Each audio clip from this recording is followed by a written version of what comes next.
Hai guys, welcome back to my YouTube channel. Nah, di video kali ini saya akan men-sharing tentang tutorial dalam menguji validitas dan reliabilitas. Nah, sebelumnya itu saya akan menjelaskan mengenai validitas itu sendiri. Validitas adalah suatu ukuran yang menunjukkan tingkat kevalidan dan kesahan suatu instrumen.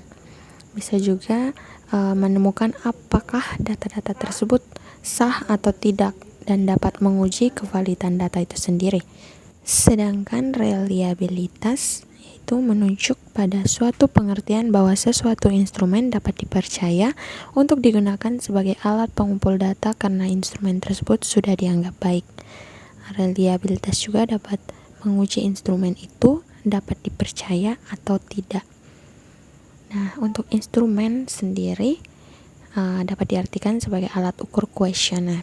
Nah, responden itu sendiri yaitu orang yang mengisi kuesioner. Nah, dalam menguji validitas dan reliabilitas itu sendiri, kita akan terpaku pada yang namanya produk momen atau R-table, dan biasa disebut juga dasar pengambilan keputusan. Nah, selain mengacu pada R-table, kita juga mengacu pada suatu syarat, yaitu apabila kita mencari validitas, maka R hitung harus lebih besar dari R-table. Nah, reliabilitas juga, Cronbach alpha harus lebih besar dari R-table itu sendiri. Dan N, simbol N pada R-table yang berarti bahwa jumlah responden yang diambil. Nah, di data saya mengambil 100 responden.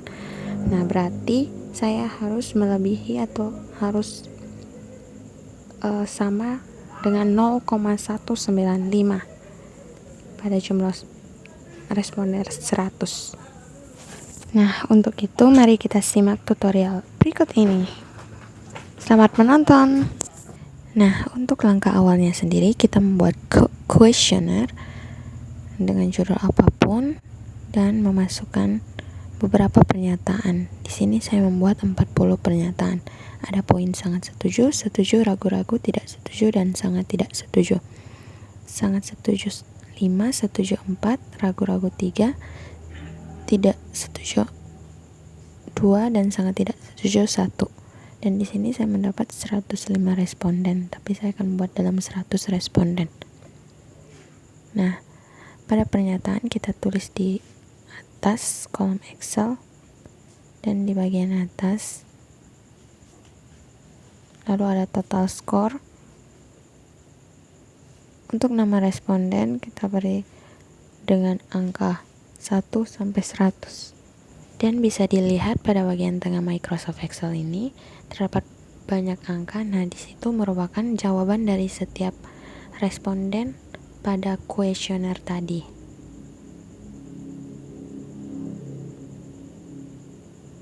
Setelah membuat data di Microsoft Excel, kita pindah ke aplikasi SPSS dan di variable view.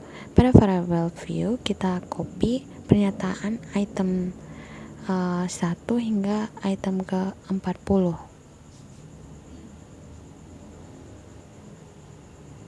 Di sini juga ada total score, dan pada kolom desimal kita ganti dengan angka 0.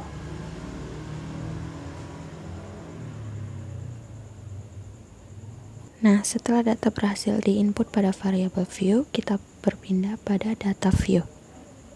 Nah, pada data view ini telah tercantum semua item hingga 40 beserta dengan Anda bisa mengcopy kembali jawaban dari Microsoft Excel tadi, copy semuanya dari semua responden, lalu paste pada data view ini. Nah, setelah data berhasil diinput, kita pindah pada menu bar dan pilih Analyze.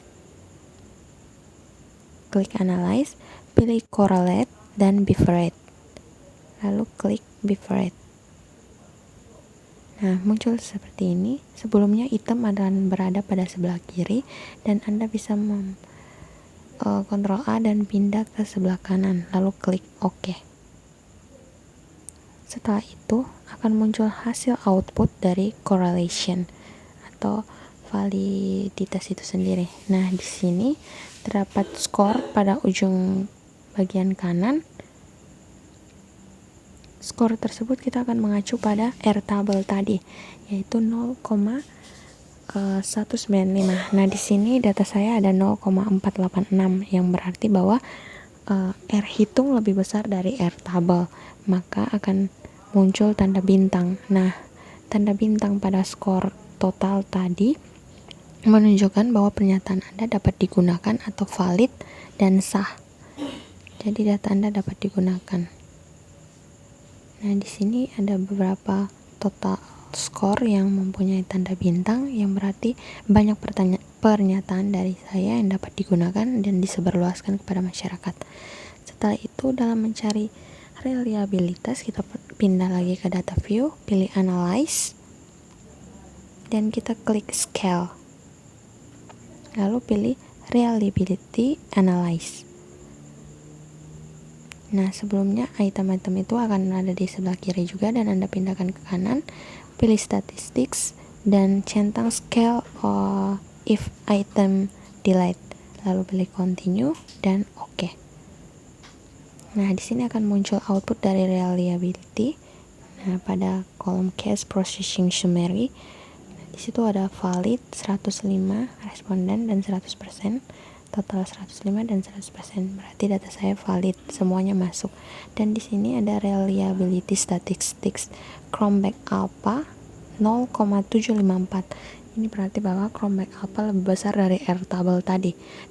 Dasar pengambilan keputusannya kan 0,195 dan Chromback Alpha kita 0,754.